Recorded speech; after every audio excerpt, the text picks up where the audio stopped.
ભેદપૂર્વક જય સ્વામિનારાયણ. અમૃત સરિતા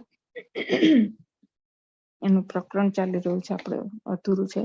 આપણે જયારે છેલ્લી સભા થઈ ત્યારે આપણે એમાં જોયું હતું કે મામા આપણને શીખવાડવા માંગે છે કે આપણે ભગવાનની પ્રાપ્તિ કરવી હોય તો કે જે મેઇન પાયો છે પંચ વિષયનો એ જે છે એ તો એ આપણે શુદ્ધ કરવા જોઈએ, ભગવાન તરફી થઈ જવા જોઈએ. એમ કે શરીરમાં જે લકવો હોય તો દવા ને એનાથી મટી જાય, પણ જે કે આ બધું પંચ વિષય રૂપી જે આપણને લકવો વળગ્યો છે એ આપણે દૂર કરવો પડે. એટલે કે અને એક વખત ભગવાનનો આશરો થઈ ગયો હોય પછી એ આશરો આપણે ક્યારેય દૂર થવો ન જોઈએ. ગમે તેવા પરચા ચમત્કાર જોઈએ કે કંઈક પણ અત્યારે હોય કે સમાજમાં કોઈ કંઈક પોતાની શક્તિનું પ્રદર્શન કરે કે કંઈક સામર્થ્ય એને મળી હોય, જપ તપ કર્યા હોય અને તો એમાં આપણે લેવાઈ જવું ન જોઈએ. ગમે તે દુનિયામાં થાય પણ આપણને જે મળ્યા છે એનું જ્ઞાન આપણે એક વખત કરી લેવાનું અને પછી આશરો ક્યારેક ખંડિત થવો ન જોઈએ. અને મોટા પુરુષ જે આપણને મળ્યા છે એ જ્યાં સુધી આપણને એની કૃપા એવી હોય કે આપણે જ્યાં સુધી પાત્ર ન થઈએ ત્યાં સુધી આપણો હાથ મૂકતા નથી. હાથ મૂકતા નથી એટલે કે આપણને પાછા પડવા દેતા નથી. આપણને ભગવાન તરફી આપણી દ્રષ્ટિ એવી આપણને સતત પ્રેરણા કરે છે અને ભગવાનને આપણા ચૈતન્યને ભગવાનને સોંપી અને પછી એ આપણો હાથ મૂકે છે ત્યાં સુધી આપણને જાળી રાખે છે. એવું મામા આપણને કે એના પ્રવચનમાં આપણને જણાવતા હોય છે. અને પછી કે પંચ વિષય રૂપી જે છે વૃત્તિ એમાંથી આપણી ખસી જવી જોઈએ અને ભગવાન તરફી થઈ જવી જોઈએ. અને જ્યારે એ થાય ત્યારે હવે આગળ મામા શું કહે છે આપણે વાંચીએ કે હવે એ નિર્મળ સ્વરૂપ ભગવાનના અક્ષરધામ રૂપ તેજ સાથે અથવા તો ભગવાનની મૂર્તિ સાથે જોડાઈને એકરૂપ બની રહે ત્યારે સુખ આવે. આપણો ચૈતન્ય આપણે તો પેલા નિર્મળ બનાવવું પડે. નિર્મળ એટલે પવિત્ર, ચોખ્ખો, શુદ્ધ, નિખાલસ. આપણે જે કહીએ કે આપણે ક્યાંય આપણા મનમાં ક્યાંય કાંઈ હોવું જોઈએ નહીં. એટલે એવું નિર્મળ, શુદ્ધ અને પવિત્ર બને ત્યારે મહારાજનું જે તેજ છે અક્ષરધામ અથવા તો ભગવાનની મૂર્તિ એમાં એકરૂપ થાય ત્યારે જ સુખ આવે. એટલે હવે આપણને અહીંયા સુખ ક્યારે ત્યાં સુધી આપણે સમજી લેવાનું કે બધું આપણું વાચ્યાર્થ છે. એટલે આપણે કે આપણા ચૈતન્યને આપણે મામા ગયા સભામાં જ કીધું હતું ને કે ચૈતન્ય ક્યારે કે દાખલો કરે તો શુદ્ધ ને પવિત્ર થાય ને, કે આપણે તો દાખલો જ કરવો નથી. એટલે દાખલો તો કરવો ને ક્યારે કે દાખલો કર્યો અને ન થયો અને કે દાખલો કરીએ તો મોટા મુક્ત સહાય કરે તો આપણને બધું થાય કે આપણે આગળ વધીએ. પણ એક જ જગ્યાએ બેસી રહીએ અને એમ કહીએ કે ભગવાનને કરવું હશે તો થશે, તો એ શક્ય નથી. ભગવાન આપણને બુદ્ધિ શક્તિને બધું આપ્યું છે, સાચા ખોટાનો નિર્ણય કરવાની શક્તિ આપી છે, સારું ખોટું શું છે, આપણા ચૈતન્ય માટે શું સારું છે શું ખરાબ છે, એ બધી બુદ્ધિ શક્તિ આપણને આપી છે. બીજું આપણને જ્ઞાને કર્યું છે કે હવે કે જે કારણ જે મૂર્તિ છે એને આપણે મેળવવા માટે શું કરવાનું એનું જ્ઞાન આપણને કર્યું. મોટા મુક્તનો જોગ સમાગમે આપી દીધો. હવે જો આપણે એમાં શું છે કે આપણે આળસ પ્રમાદ છે ને, આપણે કે મારાથી વહેલું ન ઉઠાય કે ધ્યાન ન થાય કે ધ્યાન કરતી વખતે મને તો વિચારો બહુ આવે છે એટલે મારે તો ધ્યાન થતું નથી, એટલે હું ધ્યાન કરતી નથી ને, ઈ જે છે ને ઈ આળસ આપણે કાઢવી પડે અને એક સમય નક્કી કરીને ધ્યાનમાં તો બેસવું પડે. અને પછીની જે પ્રક્રિયા છે ને એમાં મુક્ત મદદ કરે. પણ એકવાર તત્પરતા તો આપણે બતાડવી પડે ને કે હા ભાઈ મને ભગવાન મેળવવાની તાલ આવેલી છે અને મારે એ મેળવવા છે. એવો પ્રયત્ન કે આપણને એવું એક જે વસ્તુ છે આપણા મનના વિચાર, એવું તો એક આપણું પહેલું સ્ટેપ હંમેશા આપણું હોવું જોઈએ. પછી મોટા મુક્ત અને મહારાજ આપણી સહાયમાં આવે. એટલે મામા કહે છે કે જયારે આપણે દ્રઢ આશરો કર્યો હોય, એક નિષ્ઠા હોય, પંચ વિષય આપણા ભગવાન તરફી થઈ ગયા હોય, આ લોકમાં આપણે જે આ લોક રજોગુણી, તમોગુણી, સત્વ એ બધા જે ગુણ આપણે જે કરતા હોઈએ પંચ વિષય, એમાંથી સત્વ ગુણ તરફ આપણા પંચ વિષય થઈ જવા જોઈએ, ભગવાન તરફ થઈ જાય. શબ્દ, સ્પર્શ, રૂપ, રસ, ગંધી જે બધું છે એ બધું જયારે ભગવાન તરફ થાય ત્યારે આપણો ચૈતન્ય નિર્મળ બને, આપણને એક તાલાવેલી લાગે. અને ઈ કે દ્રઢ આશરો થાય પછી જ આપણને ભગવાનનો મહિમા સમજાય. ભગવાનનો મહિમા સમજાય ત્યારે એને પામવાની ઈચ્છા થાય ને. કોઈ પણ વસ્તુને આપણે પામવાની ઈચ્છા ત્યારે જ થાય કે તે વસ્તુનું આપણને મહત્વ ખબર પડે. તો એમ આપણે ભગવાન કેવા છે અને કેવડા છે મહાન, તો એ આપણને મહિમા સમજાણો હોય તો કે છે મામા કે છે કે ખરો મહિમા ત્યારે જ સમજાય કે આપણને દ્રઢ આશરો હોય. તો કે દ્રઢ આશરો ક્યારે થાય? તો કે આપણે પૂરેપૂરા પંચ વિષય જે છે એ ભગવાન તરફના થઈ જાય. એટલે એ બધું જે સર્કલ છે એ પૂરેપૂરું થાય ત્યારે આપણું ચૈતન્ય નિર્મળ થાય, પવિત્ર થાય, શુદ્ધ થાય. આપણે આપણા વિચારોને બધાને સારા કરીએ, નકારાત્મકતા આપણા વિચારોમાંથી દૂર કરીએ, ત્યારે કે ભગવાન તરફી થાય ને ત્યારે જ ખરેખરું જેને સુખ કહેવાય છે એ સુખ ત્યારે જ મળે, ત્યાં સુધી સુખ ના મળે. મામા કહે છે પોતાના સ્વરૂપનો સંબંધ ભગવાન સાથે ત્યારે જ થાય જ્યારે એ નિર્મળ બને. નિર્મળ એટલે શુદ્ધ, પવિત્ર. જ્યારે આપણા ચૈતન્યનો સંબંધ ત્યારે જ થાય કે જ્યારે આપણે નિર્મળ બનીએ, શુદ્ધ બનીએ, પવિત્ર બનીએ, નિખાલસ બનીએ. એવું થાય ત્યારે થાય. મહારાજ કહે છે મારા જેટલું નિર્મળ બને ત્યારે એ મારા સુખમાં રહી શકે. એટલે ભગવાન જેટલા નિર્મળ ત્યારે જ થવાય જ્યારે ભગવાનનો સાચો આશ્રિત થાય, ત્યારે ભગવાનનું સ્વરૂપ સમજાય. ધીમે ધીમે મહારાજની કૃપા વરસે અને મહિમા સમજાય. દાખલો કરવા માટે મહિમા જોઈએ, પણ એ મહિમા પુસ્તક વાંચીને ન સમજાય. એટલે હવે મામા અહીંયા શું બધું આપણને એક પછી એક બધા સ્ટેપ, સરિતા લો કે સાગર લ્યો, બધું આપણા માટે જ છે. અને આપણને ભગવાન મામા આપણને એક પછી એક બધું એક પછી સ્ટેપ બધા સમજાવતા જાય છે કે પેલા આમ હોવું જોઈએ, પછી આમ, પેલા તમે. એટલે એમ કરતા કરતા આપણને પાત્ર થવાના બધા જે સ્ટેપ છે પગથિયા, એ પછી ધીરે ધીરે આગળ વધાવે છે, વધારતા જાય છે આપણને. એટલે કે છે કે નિર્મળ બને આપણને ખરું સુખ ક્યારે આવે? તો કે આપણે આપણું ચૈતન્ય નિર્મળ બનીએ. તો કે નિર્મળ કેવી રીતે બનીએ? તો કે પંચ વિષય બધું ભગવાન તરફ થાય, આશરો, દ્રઢ આશરો, ઉપાસના દ્રઢ થાય ત્યારે. તો કે છે ભગવાને વચનામૃતમાં કીધું છે ને મારા જેટલું નિર્મળ બને ત્યારે સુખમાં રહી શકે. એટલે ભગવાન જેટલા નિર્મળ ત્યારે જ થવાય કે સાચો આશ્રિત. હવે સાચા આશ્રિતની પાછી ઓલી જ બધી વ્યાખ્યા કે આપણે ગઈ સભામાં કીધું હતું કે સાચો આશ્રિત કહેવાય કોને? એટલે કે ઈ જયારે સાચો આશ્રિત બને ત્યારે ભગવાનનું સ્વરૂપ, કે ત્યારે તો હજી ભગવાનનું સ્વરૂપ સમજાય. અને પછી ભગવાનનું સ્વરૂપ સમજાય ત્યારે ભગવાનનો મહિમા થાય. મહિમા થાય એટલે ભગવાનને પામવાની આપણને ઈચ્છા થાય. અને તો પછી ધીરે ધીરે ભગવાનની કૃપા જેમ જેમ આપણને વધારે ને વધારે કૃપા વરસતી જાય મોટા મુક્તની, એમ મહારાજનો વધારે ને વધારે મહિમા આપણને સમજાતો જાય. કારણ કે જેમ જેમ આપણી દ્રષ્ટિ ખુલે, આપણને આશીર્વાદ મળે, એમ આપણી વિશાળ દ્રષ્ટિ થાય, એમ આપણું ચૈતન્ય ધીરે ધીરે વધુ ને વધુ નિર્મળ થતો જાય. જેમ જેમ વધુ ને વધુ નિર્મળ થતો જાય એમ આપણને વધુ ને વધુ ભગવાનનો મહિમા સમજાતો જાય. એટલે આપણે કહે છે કે એના માટે દાખલો કરવા માટે મહિમા જોઈએ. હવે આપણે પ્રયત્ન તો જ કરતા હોય, ભૂખ લાગે ખૂબ એટલે ભૂખનું જ્યારે મહિમા ખબર પડે ત્યારે જ ખાવાનાનું મહત્વ સમજાય છે ને આપણને. ઉપવાસ બરાબર કરીએ ત્યારે જ ખાવાનાનું મહત્વ સમજાય. ત્યાં સુધી રોજે રોજ બધું ખાતા હોય તો આપણે કહી શકીએ કે મને કઈ એવું બધું નહીં ખાવાનું, મળે તોય ઠીક ને ન મળે તોય કાંઈ નહીં. પણ 50-15 ઉપવાસ કર્યા હોય તો જઈ પછી જે ખાવાનાનું મહત્વ સમજાય એ ત્યારે ખબર પડે કે શરીર અશક્ત થઈ જાય છે અને બુદ્ધિ આપણી બરાબર કામ કરતી નથી. અને એટલે અન્નનું મહત્વ ત્યારે સમજાય. એટલે અન્નનું મહત્વ સમજાય એટલે આપણે ખાવાનું પછી આપણે એના માટે દાખલો કરીએ ને કે આપણે ચાલો હવે ખાવાનું કેવી રીતના મળે, શું કરીએ, એ બધો દાખલો આપણે કરીએ. એટલે જ્યારે એ આપણને કોઈ પણ વસ્તુનો મહિમા સમજાય ત્યારે જ આપણે દાખલો કરીએ. એટલે મહારાજ કેવા છે અને એનું સુખ કેવું છે એ જ્યારે આપણને સંપૂર્ણપણે સમજાય ને ત્યારે પછી આપણને તાલાવેલી અંદરથી લાગે કે મારે મહારાજને પામવા છે. હજી જો આપણા પ્રયત્ન આપણે આપણી જાતને સાધક કહેતા હોઈએ અને એ જે કહેવાય ને કે તાલાવેલી નથી થઈ, તો એનો અર્થ આપણે સમજી લેવાનો. આપણે એમ કહીએ કે હજી મને ધ્યાનમાં બેસવાનું પરાણે બેસું છું કે બધા આપણા બધાની વાત છે કે ભાઈ ધ્યાનમાં બરાબર હજી સમય થાય ત્યારે પરાણ મારે કલાક તો કેમે પૂરો થાય, એમ જેમ તે 3 વાર ઘડિયાળમાં જોવાઈ જાય. હજી આપણને જો આપણું જે ગમતી વસ્તુ હોય ને એ કામ કરવામાં આપણે સમય ક્યાં પસાર થઈ જાય છે ને એ આપણને ખબર નથી પડતી.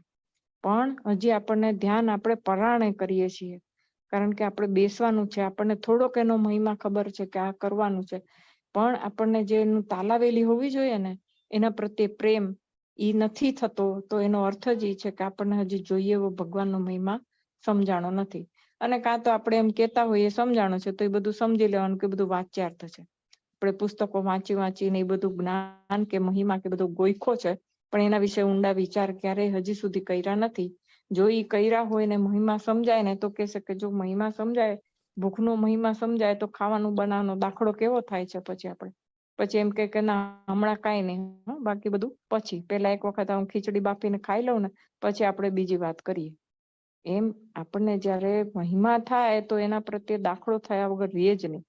જો આપણે હજી આ બધું નથી થતું કે ભગવાન સિવાય બીજું કઈ ગમતું જ નથી, ભગવાન મેળવવાના જ છે, તો ધ્યાન કરવાનું આપણને મન થઈ જ જાય.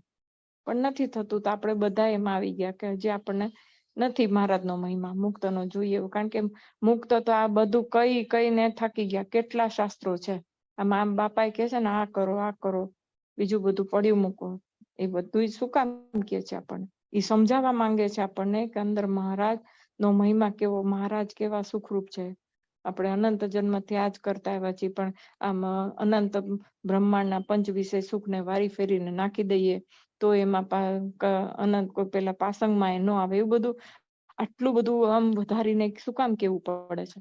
કારણ કે એવું સુખ એટલે આપણને અંદરથી તાલાવેલી થાય કે ઓહો, એવું કેવું સુખ હશે ઈ મહારાજનું કે અનંત કોટી બ્રહ્માંડના પંચ વિષય સુખને વારી ફેરી નાખી દે તો કોટીના પાસંગમાં ન આવે. એવું કેવું સુખ હશે? એવું જે એટલે આટલું બધું સુખ છે ત્યાં, એવી બધી જે આપણને મહિમાની વાતો શું કામ કરે છે કે ક્યાંક આપણને તાલાવેલી લાગે કાંઈક. એટલે આ બધું જે છે આપણે અંદરથી જે બધું તાલાવેલી લાગવી જોઈએ એ નથી લાગતી. આપણને હજી નથી થતું. આપણે બીજા વ્યવહારમાં હજી બીજા બધા કામો કરવાના ગમે છે અને ધ્યાનમાં ને બધા પરાણે બેસીએ છીએ, એમાં હજી ધ્યાનમાં આનંદ નથી આવતો. અડધી કલાક બેસવાનું વિચાર્યું હોય અને કલાક નથી બેસી શકાતું કે કલાક થઈ નથી જતો, તો એનો અર્થ જ એ છે કે હજી કાંઈ આપણે મહારાજનો મહિમા જોઈએ એવો સમજી શક્યા નથી. અને આ જે બધું જ્ઞાન છે માં મોટા મુક્તો આપણને કરી ગયા છે, એ બધું હજી ખાલી આપણને વ્યાખ્યાર્થ જ છે. કારણ કે જો આ તો એક આપણે દાખલો આપીએ કે બહેનો આપણે વાતો કરવા બેસીએ કોકની, ગમે તે વાતો, એવું નથી કે ધર્મની વાતો ચાલો લઈએ, પણ વાતો કરવા બેસે અને આપણા રસનો વિષય હોય તો કેટલો બધો ટાઈમ નીકળી જાય છે. પછી આપણે ઉતાવળમાં આપણે નીચે ક્યાંક આપણે બધા બેઠા હોઈએ કે બહેનો તો પછી તરત જ એમ કે ઘર બાપરે આજે તો આટલો બધો સમય થઈ ગયો, હજી તો મારે આ કામ બાકી છે, ઓલું કામ બાકી છે. કારણ કે એ આપણા વાતો કરવી એ આપણા રસનો વિષય છે. પછી ગમે તે વિષય ઉપર હોય, પણ એમ કે એ વાતો કરવી આપણા રસનો વિષય છે, તો એમાં સમય ક્યાં નીકળી જાય છે આપણને ખબર નથી પડતી. એમ જ્યારે આપણે કહેવાય ને આપણા જીવનમાં પ્રાયોરિટી આપણે કોને છે, આપણા જીવનમાં શેનું મહત્વ છે, કઈ ક્રિયાનું મહત્વ છે, એ ક્રિયા આપણાથી થાય જ. આપણે વ્યવહારમાં નથી કહેતા કે ના આને મળ્યા વગર તો ચાલશે નહીં, ગમે તેમ 50 કામ ઘરના મૂકીને એને મળવા તો મારે જવું પડશે. શું કામ?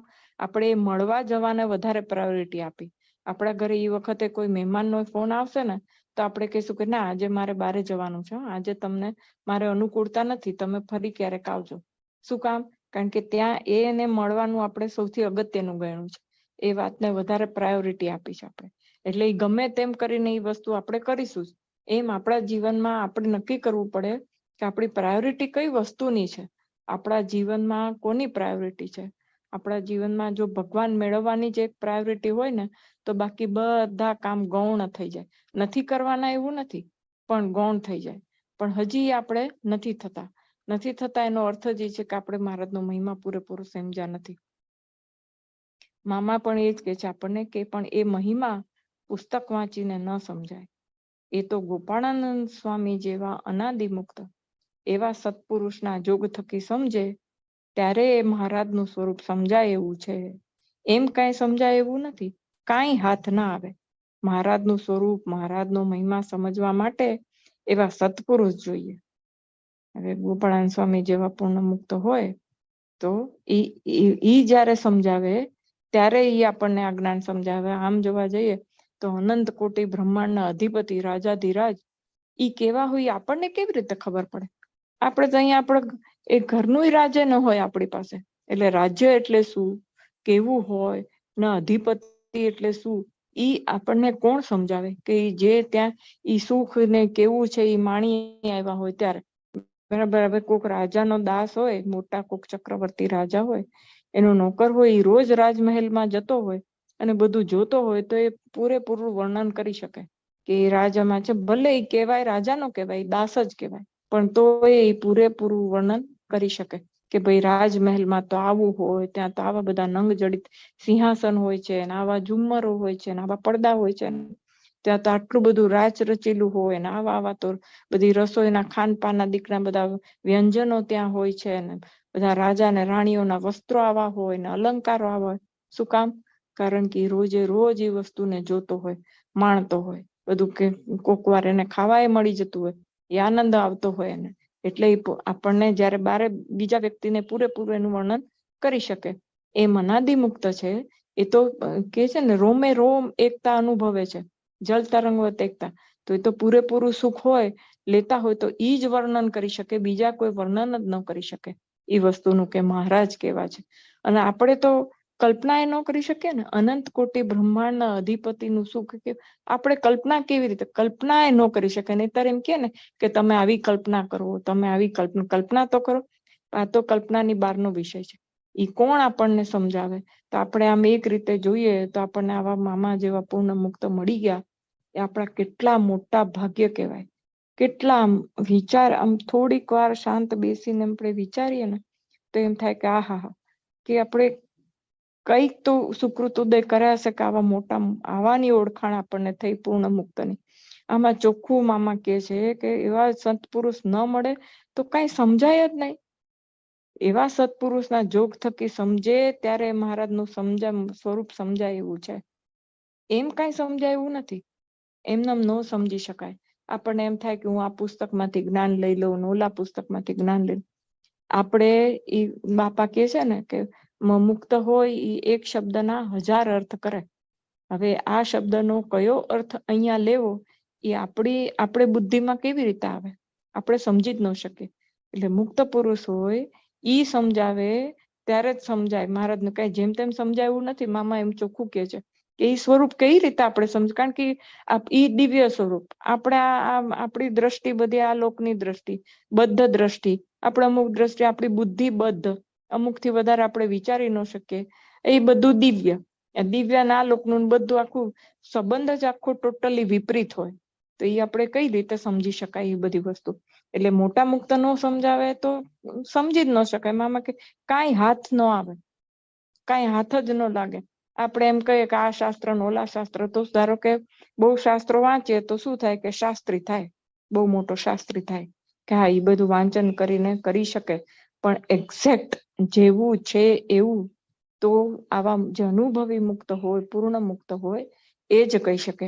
બાકી બીજા તો ઓલા લોકો શું ખાલી વાચ્યાર્થ હોય એટલે એ વાંચનનું તમે ગોખેલું કે અથવા તો એને જે સમજ્યું હોય એની બુદ્ધિ પ્રમાણે. હવે બધી જે અનુભવી ન હોય ગમે તેટલું કરે તો એ સીમિત બુદ્ધિ કહેવાય ને, કારણ કે એને તો જે અનુભવનું હોય, અનુભવની વાણી હોય અને વાચ્યાર્થ વાણી હોય, એમાં તો આભ જમીન કરતા બી વધારે ડિફરન્સ કહેવાય. એટલે એ વસ્તુ તો એ વ્યક્તિ એટલે કે છે ને કે જેનો દીવો સળગેલો હોય એ સળગાવી શકે. વાચ્યાર્થ જ્ઞાન હોય એ બીજાને વાચ્યાર્થ જ જ્ઞાન આપી શકે.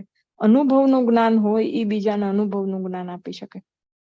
એમ એટલે જે આવા અનુભવી મુક્ત હોય એના વગર તો મામા કે છે કઈ હાથ જ ના આવે.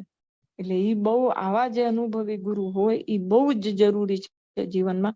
તો આપણા બધાના બહુ મોટા ભાગ્ય કહેવાય કે આપણને આવા મુક્ત, પૂર્ણ મુક્ત મળી ગયા અને જેને આપણને આ બધું સમજાયું. નહીતર તો કઈ હાથ જ ના આવે. મહારાજનું સ્વરૂપ, મહારાજનો મહિમા સમજવા માટે એવા સત્પુરુષ જોઈએ, જેણે પોતે એ અનુભવેલું છે અથવા તો એ સુખમાં રમમાણ, કાયમ માટે અખંડ રમમાણ કરી રહ્યા છે. એવા જે મુક્ત હોય એ જ એનું એક્ઝેક્ટ આપણને કહી શકે કે એ મહારાજ કેવા છે. મહારાજે મામા એ કે છે ને કે મૂર્તિ બનાવવા ગયા ત્યારે મૂર્તિનું વર્ણન કર્યું કે આવી રીતે મૂર્તિ બનાવજો. અને એક હરિભક્તને મામાએ પોતે મૂર્તિનું વર્ણન કરીને મૂર્તિનો સાક્ષાત્કાર કરાવીને એને દિવ્ય દર્શન કરાવ્યા. એટલે જ્યારે એ અનુભવી પુરુષની વાત જ આખી જુદી થઈ જાય. એટલે મહારાજ એકવાર ગોપાળાનંદ સ્વામી સાથે મજાક કરી, આનંદ કર્યો, વ્યંગ કર્યો, મનુષ્ય ભાવ ભજ્યો. તો શું કર્યું? તો કે છે કે સ્વામી, અમારી વાણી તમે કેમ સમજ્યા છો તે અમને કહો તો ખબર પડે. ગોપાળાનંદ સ્વામીએ થોડા વચનામૃતોથી મહારાજનું હાર્દ સ્વરૂપ સમજાવ્યું. મહારાજને પોતે જે સમજ્યા હતા એ સમજાવ્યું. તો મહારાજ શું કહે છે તે ખબર છે? મહારાજ કહે, સ્વામી, અમારી વાણી તમે જેવી સમજ્યા છો એવી તો અમે નહોતા સમજ્યા. અમને ખબર નહીં કે તમે આટલી સરસ રીતે સમજ્યા છો. તો હવે જુઓ, ભગવાન એમ કહેતા હોય એટલે સત્પુરુષનો મહિમા સમજાવે છે કે આ અમારી વાણી જલ્દી નહીં સમજાય, સત્પુરુષ થકી જ સમજાશે. કારણ કે સત્પુરુષ અનુભવે કરીને સમજ્યા હોય. માત્ર વાંચીને, ગોખીને કે બુદ્ધિએ કરીને સમજ્યા હોય એમ ન હોય. બુદ્ધિએ કરીને સમજ્યા હોય તેમાં ક્ષતિ હોય, તેમાં સંપૂર્ણ માર્ગદર્શન ન હોય, આડાવડા જતા રહે. માટે આ ખૂબ જરૂરી છે કે ભગવાનનો આશ્રય કરનારે ભગવાનના સ્વરૂપને ઓળખવાને માટે આવા સત્પુરુષનો સમાગમ કરવા જોઈએ. એટલે હવે ગોપાળાનંદ સ્વામી એટલે મહારાજ અહીંયા એવું આમ દ્રષ્ટાંત ઊભું કરીને કહેવા માંગે છે. કારણ કે મહારાજ પોતે પોતાનો મહિમા કેટલો કે જ્યારે જે મુક્ત હોય ને એ જ મહિમા વ્યવસ્થિત રીતે ને સાચા અર્થમાં પૂર્ણ રૂપે કહેવાય ને કે જે પૂર્ણ મુક્ત હોય એ જ પૂર્ણ રૂપે મહારાજને સમજાવી શકે. કારણ કે એને મહારાજને પૂર્ણ રૂપે ઓળખ્યા છે એટલે જ એ પૂર્ણ મુક્ત કહેવાય છે. કે પૂર્ણ મુક્ત જે હોય એ એટલે ગોપાળાનંદ સ્વામી જેવા પૂર્ણ મુક્ત હોય એ મહારાજનો સંપૂર્ણ મહિમા સમજાવી શકે. એટલે એમ કે વચનામૃતમાં મહારાજ કેવા છે તેવા એમ. કારણ કે મહારાજ દાખલો બેસાડે છે હંમેશા કે કરીને જ બતાડે. એટલે એમ કે છે કે જો મારો તમારે મહિમા સમજવો હશે તો આવા મુક્ત એમ. એટલે આવું ઉદાહરણ પૂરું પાડીને મહારાજે સમજાવ્યું કે હું કેવો મહાન છું એ તમે મારા આવા સદગુરુઓ પાસેથી સમજો. ખાલી તમે વાંચીને કરશો તો મામા કે છે, કારણ કે સીમિત બુદ્ધિ હોય. આ બુદ્ધિ તો જડ છે. એ જડમાં ચૈતન્ય જેટલો પ્રકાશ કરે એ પ્રમાણે બુદ્ધિ કામ કરે. તો એ પ્રમાણે સમજ્યા હોય તો ક્ષતિ થઈ જાય. એટલે જો આપણને યોગ્ય અને સાચું માર્ગદર્શન જોઈતું હોય તો આવા પૂર્ણ મુક્ત હોય એ જ આપણને સાચું ને પૂર્ણ માર્ગદર્શન આપી શકે. એટલે કે છે કે બીજા બધા હોય તો ધારો કે કહેતા ક્યાંય બીજી જગ્યાએ જતા રહી, મહારાજની વાત કરતા કરતા કંઈક બીજી ત્રીજી વાતો ઉદાહરણે ચડી જાય તો પછી જાણે એ જ ઉદાહરણ મુખ્ય હોય, મહારાજની વાત તો બાજુ પર રહી જાય. એવું આપણે ઘણી વખત આપણે જોતા હોઈએ છીએ ને સાંભળતા હોઈએ છીએ કે બીજી ત્રીજી વાત આપણે પોતાને એક વખત એવું ઘણી વખત એવું થાય, ખબર છે કે મહારાજની વાત નહીં, આ લોકનો વ્યવહારની વાત કરતા હોઈએ તો કંઈક બીજી ત્રીજી વાત કરતા હોઈએ પછી આપણે કહીએ પાછા, હા તો ઓલી હું શું વાત કરતી હતી લે એ તો આડે પાટે રહી ગઈ, અને આપણે તો આડે પાટે ચડીને બીજી વાત કરવા માંડી ગયા. એમ નથી આપણે ઘણી વખત હતું. કારણ કે આ બુદ્ધિ, આ મનના વિચારો તો એટલા બધા ઉછળકૂદ કરતા હોય કે ઘડીકમાં ઓલો વિચાર કરે ને ઘડીકમાં ઓલો વિચાર કરે. એમાં ક્યાં એક રસ્તે ચાલવાની વાત રહી. ઘડીકમાં આમ જતા રહે ને ઘડીકમાં તેમ જતા રહે. એટલે પૂર્ણ મુક્ત હોય એ પૂર્ણ સ્થિતિને પામેલા હોય એટલે મહારાજનું પૂર્ણ સ્વરૂપે ઓળખી શક્યા હોય એટલે પૂર્ણ રૂપે મહિમા સમજાવી શકે. એટલે કે મહારાજ અહીંયા આપણને એ દ્રષ્ટાંત એમ ખાસ શું કહેવાય કે ને એમ્ફેસાઇઝ કરે છે, ભારપૂર્વક આપણને એ સમજાવે છે કે મારો મહિમા તમને, એટલે મારા મામા એમ કે છે ને કે મહારાજની અનાદિની એવી રીત છે. મહારાજની રીત જ એવી છે કે પોતાના અનાદિ મુક્ત થકી જ જીવો ધામને પામે એટલે અમને પામે. મહારાજની રીત જ એવી છે કે માધ્યમ દ્વારા જ આપણને એમની પ્રાપ્તિ થાય. કારણ કે એ ઓળખાવનાર કોણ? માધ્યમ જે હોય એ, અને જેવું માધ્યમ એ એવું આપણને દેખાડે. હવે ધારો કે આપણે ક્યાંક ફરવા ગયા હોઈએ તો આપણે નથી ઘણી વખત ગાઈડ કરતા કે ભાઈ ચાલો તું અમને બધું વસ્તુ કે તને અહીંયાનો ઇતિહાસ ખબર. હવે એ વ્યક્તિને પોતાને જો પૂરી માહિતી ન હોય તો એને જેટલી માહિતી હોય એટલી આપણને એના વિશે એટલી માહિતી આપે કે અહીંયા આમ છે. ને જો એના પછી કોઈ બીજો સરસ ગાઈડ હોય તો એ પૂરેપૂરી માહિતી આપે. સાલે કે આ સાલમાં આમ હતું ને આમાં આમ હતું ને અહીંયા ઝીણી ઝીણી બાબતોની એને ખબર હોય. એટલે કેવો ગાઈડ છે એના ઉપર. એટલે હવે આપણે જે આપણો રસ્તો છે, આપણો જે સાધના પથ છે, એના માટેનો આપણે જો કોઈ ગાઈડ માર્ગદર્શક કે ને, ગાઈડ એટલે માર્ગદર્શક, એ માર્ગદર્શક આપણે કોઈ જોઈતો હોય તો એકદમ સંપૂર્ણ જેને પૂરેપૂરી માહિતી હોય એવા જ આપણે માર્ગદર્શક લેવાય ને, કે જે આપણને છેક સુધી આપણી મંજિલ સુધી આપણા લક્ષ્ય સુધી આપણને પહોંચાડે અને આપણને પૂરેપૂરું જ્ઞાન આપે. તો મહારાજે પોતે એવી રીત જ બનાવી છે, એવી એક કે ને કે એક નિયમ બનાવ્યો છે કે તમારે જો મને પ્રાપ્ત કરવો હશે તો મારા મુક્તનો સમાગમ કરવો પડશે. એના વગર નહીં મળે, કારણ કે રસ્તો કોણ બતાડે નહીતર કેવી રીતે જવાનું. અને આ તો પાછું કેવું છે કે અચાનક જ આપણે કંઈક ચાલતા ચાલતા અચાનક જ અટકી પડીએ, ખબર જ ન પડે કે હારું કેમ આપણે અટકી પડી, ઈ કારણે ન ખબર પડે આપણને કે હારું આપણે અટકી કેમ ગયા. હવે અટકી પડ્યા તો પછી એમાંથી આગળ વધશું કે આપણે જ્યાં અટક્યા છે ત્યાં તે પાછળ જ જતા રહીશું. એટલે પાછળ જતા રહીએ તોય પાછી ખબર ન પડે કે હારા આપણે તો પાછળ જવા માંડ્યા છે આગળ વધવાની જગ્યાએ. એટલે એના માટે એક સારા અને સાચા માર્ગદર્શક, પૂર્ણ માર્ગદર્શક હોવા ખૂબ આવશ્યક છે. એનું ઈ જે પૂર્ણ મુક્ત કે ને કે માધ્યમ, એનો મહિમા સમજાવવા માટે મહારાજ આવું ચરિત્ર કર્યું કે તમે કે મારો મહિમા કેવો સમજો છો, કયો તો ખરા.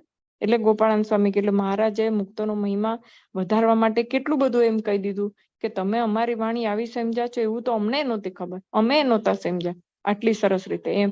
પણ પોતે પોતાનું સ્વરૂપ તો ઓળખતા જ, એટલે એવું તો બને નહીં. પણ એમ કે જે પૂર્ણ મુક્ત છે એનો મહિમા વધારવા આપણને કહેવા માટે બધાને કે જો પૂર્ણ મુક્તનું મહત્વ આટલું બધું છે, ચૈતન્યના ઉર્ધ્વીકરણ કરવા માટે અને આધ્યાત્મિક પથ ઉપર એ રસ્તે ચાલવા માટે એક માર્ગદર્શક, પૂર્ણ માર્ગદર્શક, જે પૂર્ણ સ્થિતિને પામેલા માર્ગદર્શકની આવશ્યકતા કેટલી બધી છે એ મહત્વ સમજાવવા માટે મામાએ આપણને આ ચરિત્રમાં આપણને સમજાવે છે. એટલે કે છે સત્પુરુષનો સમાગમ કરવો જોઈએ, સમાગમ વગર થાય જ નહીં. કારણ કે સમાગમ વગર શું થાય, આપણે જે વાંચેલું હોય ને એ આપણે આપણી માન્યતા પ્રમાણે એને સમજીએ અને એ પ્રમાણે આપણે બીજા લોકોને આપણે કહીએ, અથવા તો પછી આપણે બીજા લોકોને ન કહેતા હોઈએ તો આપણે આપણી રીતે આપણા જીવનમાં એને મૂલવીએ અને એ રીતે આપણે જે રીતે સમજાવે એ રીતે જીવન જીવવાનો પ્રયત્ન કરીએ. કે બની શકે છે કે આપણે જે સમજ્યા હોઈએ એ બરાબર ન સમજ્યા હોય, અધૂરું સમજ્યા હોઈએ, કે આપણે જે રીતે સમજવું જોઈએ એ રીતે ના સમજ્યા હોય, કે ખોટું સમજ્યા, કંઈ પણ બની શકે છે ને. જે પણ એક વાક્યનો અર્થ કંઈ પણ થઈ શકે છે. તો એ સાચો કઈ રીતે હોય એ પૂર્ણ મુક્ત હોય એ જ સમજાવે. એટલે પૂર્ણ મુક્તનું મહત્વ ખૂબ છે, ચૈતન્ય ખૂબ છે ને અનિવાર્ય છે એમ કહીએ તોય ચાલે. કે આપણે સાધના પથ પર આગળ ચાલવું હોય તો પૂર્ણ મુક્તનું માર્ગદર્શન અતિ આવશ્યક છે, અને એના વગર અનિવાર્ય પણ છે એમ કહી શકાય.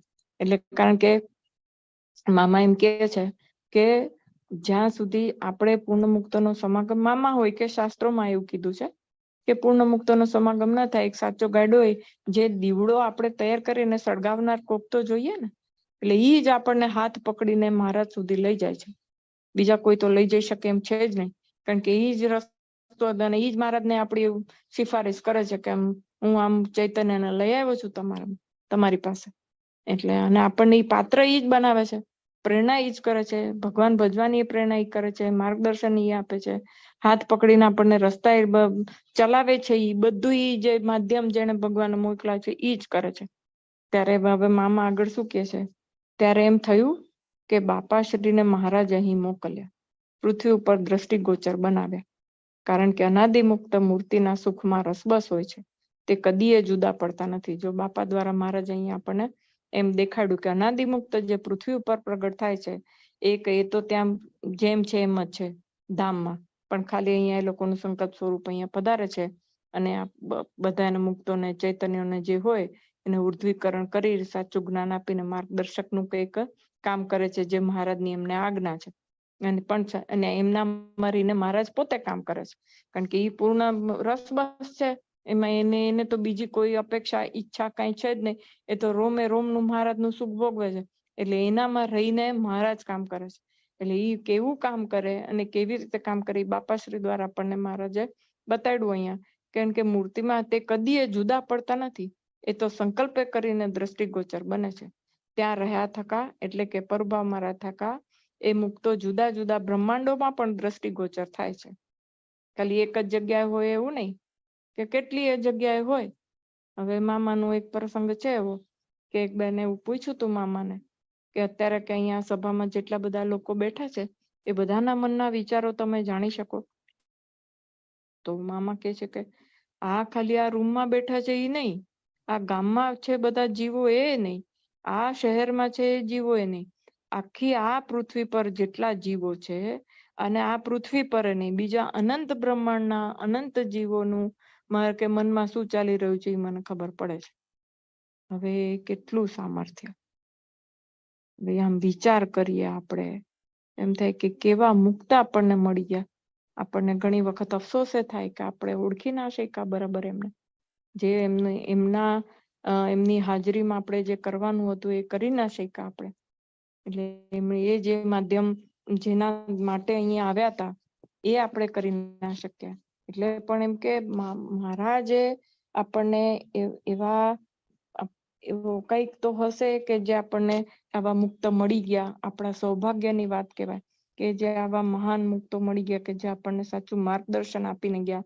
સરિતા સાગર જેવા બાપાશ્રીએ વચનામૃત રહસ્યાત કરી બાપાની વાત કેટલી આમ એક એક શબ્દ પકડીએ તો એ આમ અહો અહો થઈ જાય કે શું બોલીને ગયા છે ને શું જ્ઞાન કરી દીધું છે ઝીણી ઝીણી બાબતોનું.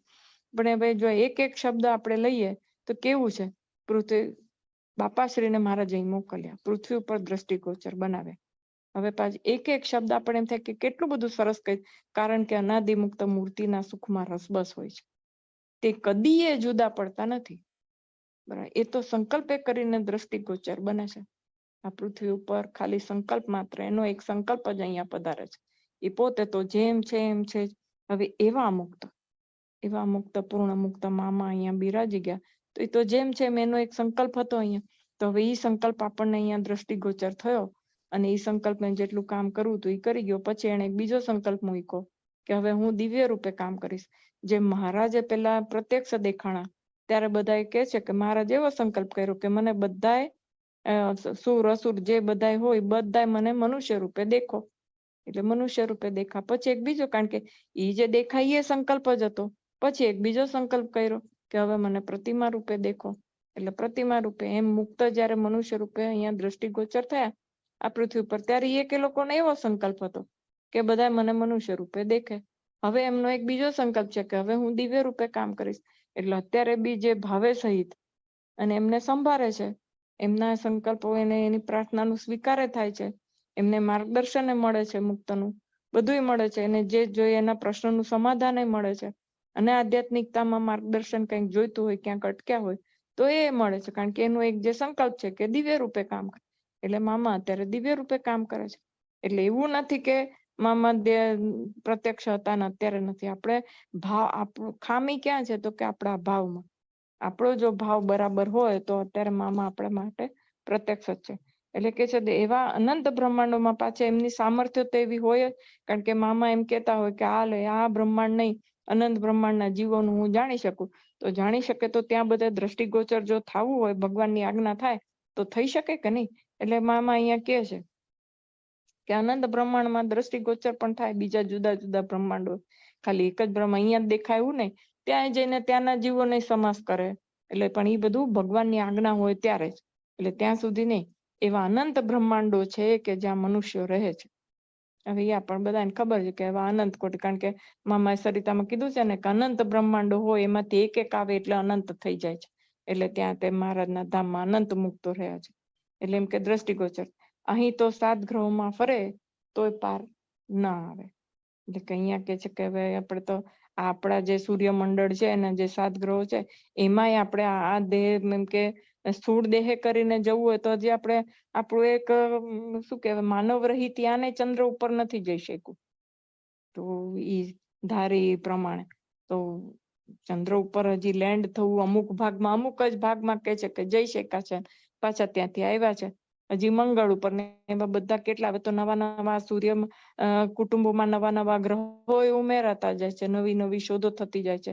નેપચ્યુન ને પ્લુટોન, ઓલો ગ્રહ ને ઓલો, નવા નવા કેટલા બધા ગ્રહો શોધાતા જાય છે. એ બધા દૂર દૂર સુધીના એમ કહેવાય છે કે એ બધા ગ્રહો આ સૂર્યમંડળના છે. હવે એમાં ક્યાંય કે એક ગ્રહ ઉપર જતા હજી તો કેટલું ખર્ચો થઈ જાય ને કેટલું બધું પ્રયોગો થાય. ત્યારે હજી તો મામા કહે છે કે આ બ્રહ્માંડમાં પાર આવતો નથી. તો બીજા બ્રહ્માંડોના જ્યાં મનુષ્ય હોય ત્યાં તો એ તો ક્યાંથી પાર આવે, કે તો ગ્રહોમાં પાર ના આવે. આવા અનંત બ્રહ્માંડો છે, આવા મનુષ્ય રૂપો છે જ્યાં મહારાજ દર્શન આપે છે. એટલે મામા એક જગ્યાએ કીધું છે ને કે એવાય કેટલાય બ્રહ્માંડ છે કે જ્યાં સતયુગ પ્રવર્તે છે, કેટલાય એવાય છે કે જ્યાં દ્વાપર છે, કેટલાય એવા છે કે જ્યાં કળિયુગ, આનાથી વધારે હળાહળ કળિયુગ છે. કોઈક જગ્યાએ ત્રેતાયુગે ચાલતો હોય, એમ એટલે જુદા જુદા બ્રહ્માંડમાં જુદા જુદા યુગો પ્રવર્તે છે. અને કોક ને કોક બ્રહ્માંડમાં મહારાજનું વિચરણ ચાલતું હોય તો મહારાજ હોય તો એના સાથે મુક્ત હોય, કોકમાંથી મહારાજ પાછા જેમ અહીંયાથી પૃથ્વી ઉપર પાછા ધામમાં પધારી ગયાનો સંકલ્પ, એવી રીતે પાછા તો એના મુક્તો કાર્ય કરતા હોય. એવું બધા જુદા જુદા અનંત બ્રહ્માંડોમાં આ વસ્તુ ચાલ્યા જ કરે છે, ચાલ્યા જ કરે છે.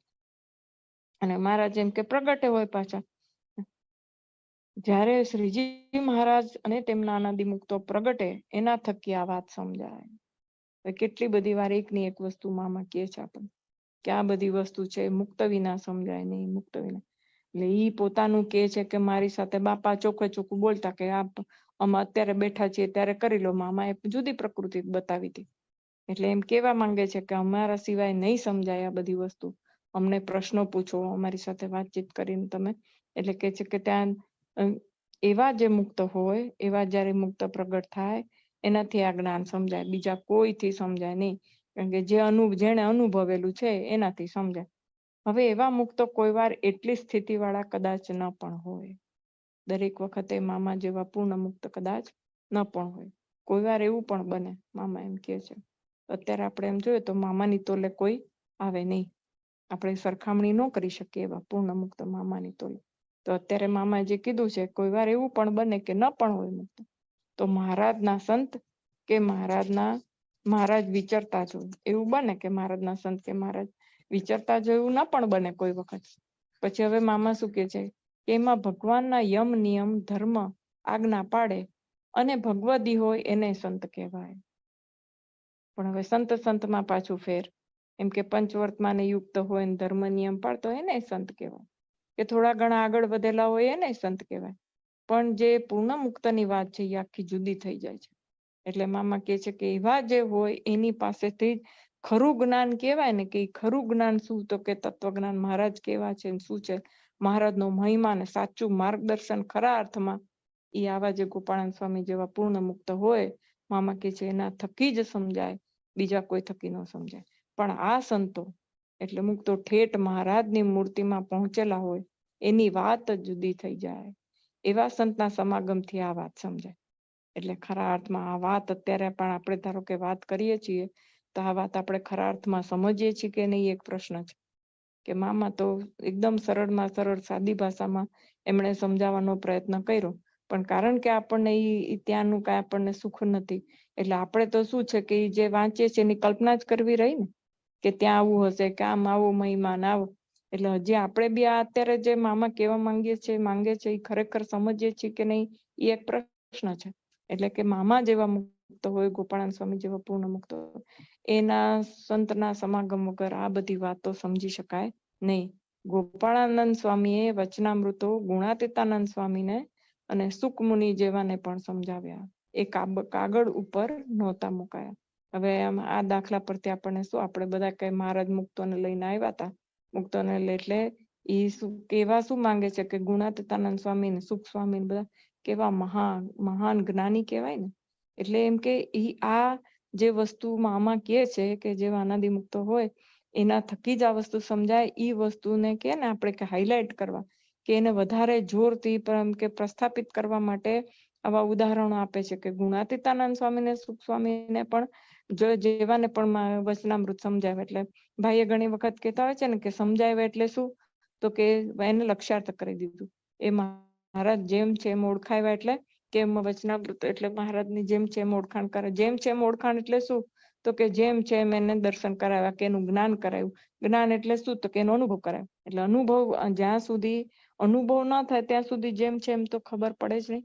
એટલે અનુભવે એટલે આવા મહાન જે મહારાજ અને એનું જ્ઞાન અથવા તો એનો અનુભવ એ મોટાને નથી થઈ શકતો, એ સાબિત કરવા માટે આવું એક ઉદાહરણ પૂરું પાડ્યું છે.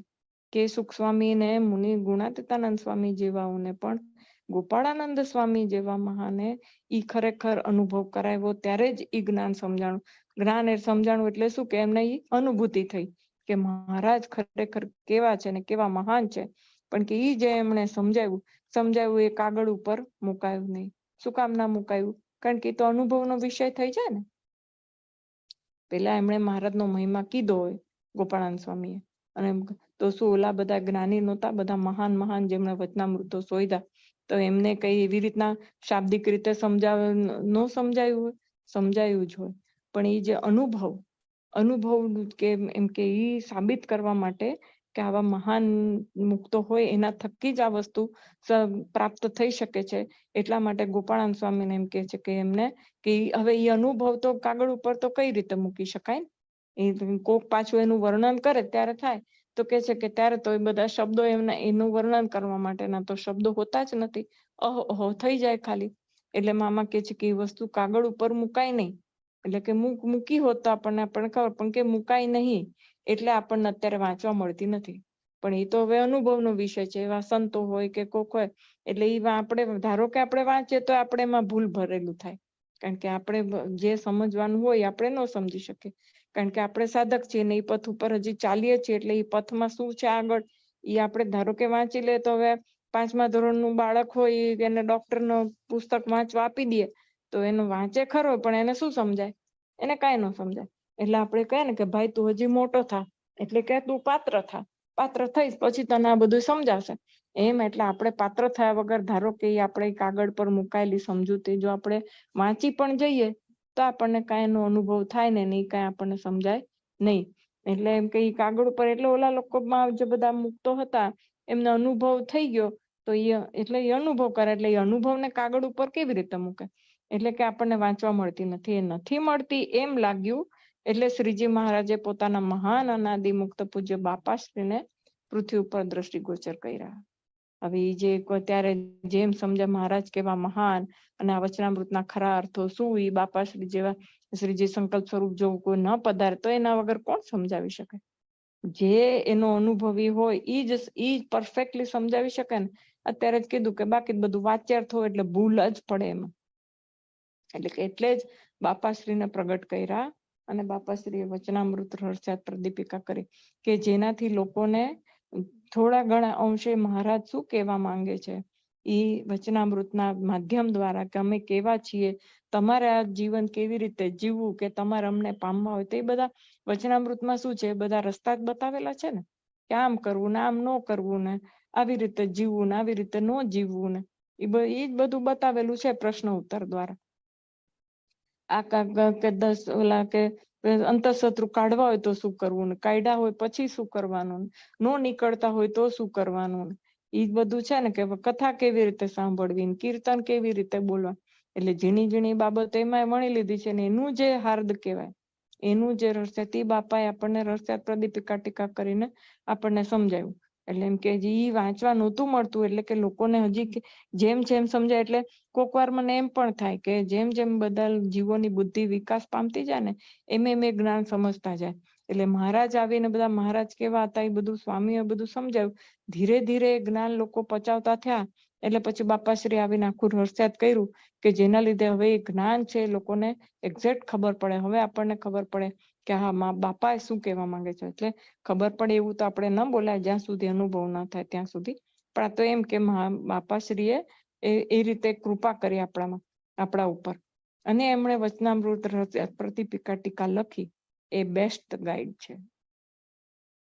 બેસ્ટ એટલા માટે કે એના મહારાજે પોતે પ્રેરણા કરીને એમના દ્વારા કરાવી હોય તો એના જેવી તો બીજી કોઈ હોય જ નહીં ને.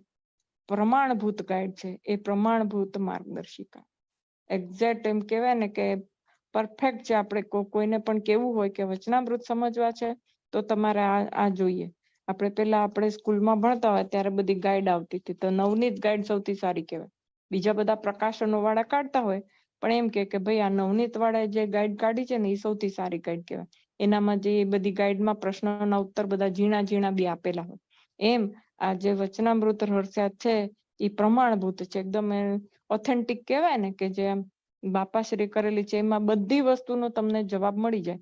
સર્વોપરી તત્વજ્ઞાનની પ્રમાણભૂત માર્ગદર્શિકા વચનામૃત છે, સર્વોપરી તત્વજ્ઞાન છે, એનાથી ઉપર બીજું કોઈ તત્વજ્ઞાન છે જ નહીં.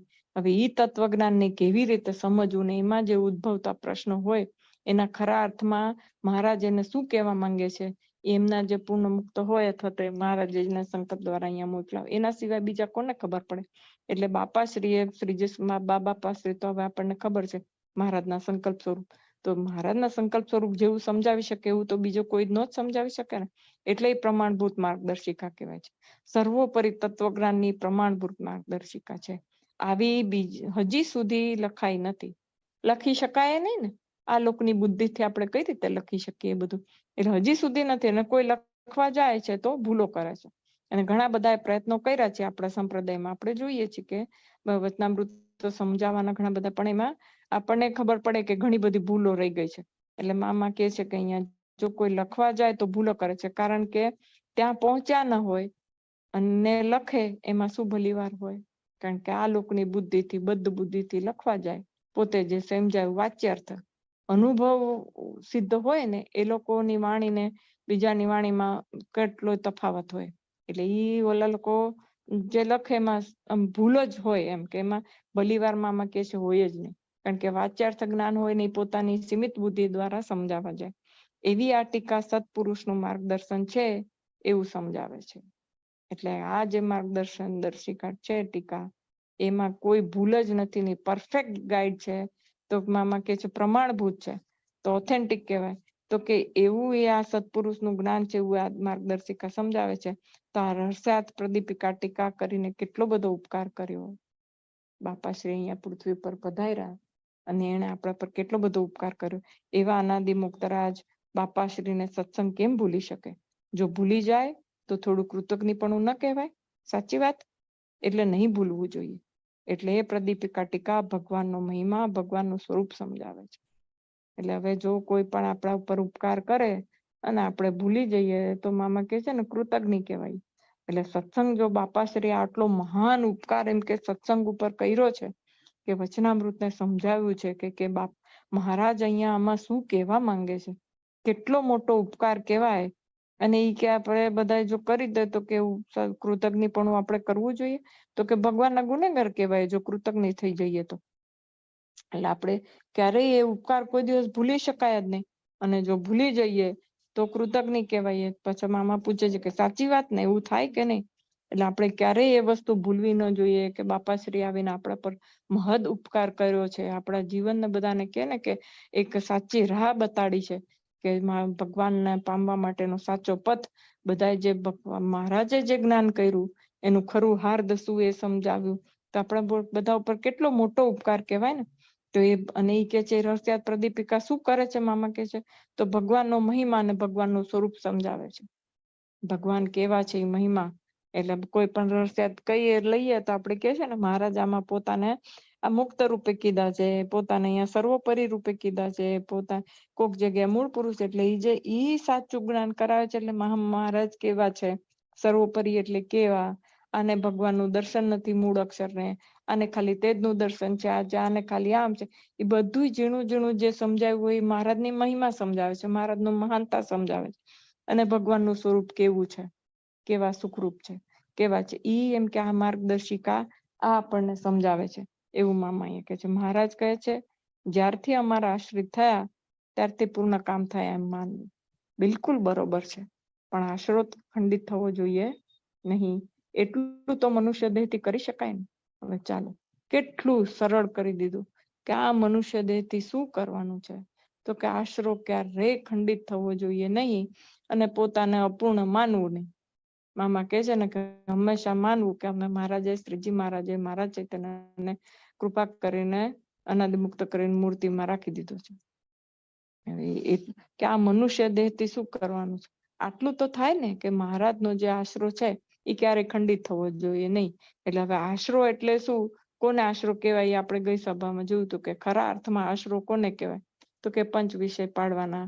બધા જે પંચ વિષય છે મહારાજના એ બધા ભગવાન તરફ થઈ જવા જોઈએ. આપણે ડિટેલમાં જોયું હતું તો કે એ આશરો ઉપાસના ભગવાન સિવાય બીજે ક્યાંય માથું નમે નહીં, ક્યાંય એમ સંકલ્પ એનો થવો જોઈએ. આપણને દુઃખ આવે કે સુખ આવે તો એ ક્યાંય થવું ના જોઈએ. એવું જ્યારે થાય ત્યારે આપણને ખરો આશરો થયો કહેવાય અને ત્યારે ભગવાનનું આપણે જ્ઞાન સમજ્યા કહેવાય. તો કે આપણે આ મનુષ્ય દેહથી ખાલી એટલું જ કરવાનું છે કે આશરો ખંડિત નહીં થવા દેવાનો અને આપણે અનાદિ મુક્ત છીએ એટલું તો આપણે કરી શકીએ ને. કારણ કે મામા શું કહે છે, કારણ કે મનુષ્યને મહારાજે મનન શક્તિ આપી છે, વિચાર શક્તિ આપી છે, સમજવાની શક્તિ પણ અદ્ભુત આપી છે. તો વિચાર તો કરવો જોઈએ ને. વિચાર ન કરે તો નિરુત્તર થાય, એવી એણે રચના કરી છે. તો ભગવાનના આપણે સાચા આશ્રિત બનીએ. હવે આપણે મનન ચિંતન તો કરવું પડે કે નહીં? વિચાર કરવો પડે કે આ મહારાજ મને મળ્યા છે, મહાન કેવી રીતે છે, સર્વોપરી કેવી રીતે છે, એનો આશરો પંચ વિષયની આજ્ઞા એટલે શું, ઉપાસના એટલે શું, બ્રહ્મચર્ય વ્રત એટલે શું, એટલે એ બધું છે એનું મનન કરવાનું. કે છે ને કે અનાદિ મુક્ત છો, એનું મનન કર્યા કરવાનું. હવે કયો વિચાર કરવો ને કયો વિચારને હટાવવો આપણને સમજવાની કેવી અદ્ભુત શક્તિ ભગવાને આપી છે. એ બધું જો વિચાર જ ન કરીએ તો આપણને કોઈ ઉત્તર જ ના મળે, આપણે નિરુત્તર થઈ જઈએ. એટલે આ બધા વિચાર તો કરવા પડે ને કે હું કોણ છું, હું ચૈતન્ય છું, મારે મહારાજને સર્વોપરી પરમ તત્વ પરમાત્મા છે, જે સ્વામિનારાયણ રૂપ નારાયણ નામ ધારણ કરીને અક્ષરધામમાં બિરાજમાન છે, એને મારે પામવાના છે. એવી સર્વશ્રેષ્ઠ વસ્તુને મારે પામવી હોય તો મહારાજ મામા એમ કે છે કે ખાલી મનુષ્ય દેહથી આટલું તો કરો તમે, કે આશરો ખંડિત થવો ન જોઈએ. અને મારા સર્વોપરી જે પૂર્ણ કામ છે, હું પૂર્ણ કામ છું એટલું તો માનો. એ પૂર્ણ કામ એટલે ખાલી ગોખવાનું નથી, એ ખરા અર્થમાં આપણે લેવાનું છે. અને કેવી રીતના આપણે પૂર્ણ કામ છીએ એ આપણે ગોઈખા જ રાખવાનું. કે છે ને મનન કરવાનું. મનન શક્તિ આપી છે ભગવાન આપણને, વિચાર શક્તિ આપી છે કે શેનું મનન કરવાનું. આ લોકની બધી વસ્તુઓનું જ મનન કર્યા કરવાનું છે, લોક વ્યવહારની વસ્તુનું મનન કર્યા કરવાનું છે, કે મહારાજના સ્વરૂપનું, મહારાજનો મહિમાનું મનન ચિંતન કરવાનું છે. આપણે બધું આપણને ભગવાન આપેલું છે, આપણને સમજ શક્તિ આપી છે કે આ જ્ઞાન સમજવું કેવી રીતે, શું જ્ઞાન છે એ આપણને થોડું થોડું, ભલે કદાચ બધું તો નહીં પણ અલ્પાંશે પણ થોડું થોડું સમજાય તો છે ને આપણને. તો ઈ કેવી રીતના, ને આપણે શું સાધના કરવાની છે સૌથી મોટું ઈ સમજાય છે. તો ઈ બધું જો આપણે વિચારીએ નહીં કે મારે શું કરવાનું છે, શું નથી કરવાનું, કેવી રીતે આગળ વધો, એનો વિચાર જ ન હોય તો આગળ કેવી રીતે વધી? તો નિરુત્તર બનીને બેસી રહેવું પડે. તો આપણે ભગવાનના સાચા આશ્રિત બનવાનું. અને ભગવાને જે આપણને આજ્ઞા કરી છે ઉપાસના, અત્યાર સુધી આપણને જે આવી ગયું બધું, એ બધું આપણે એનું મનન ચિંતન કરીને આગળ વધવાનો પ્રયત્ન કરવાનો. હવે સમય થયો છે એટલે બાકીનું પછી લેશું. કઈ બોલવામાં ભૂલચૂક થઈ હોય તો માફ કરજો.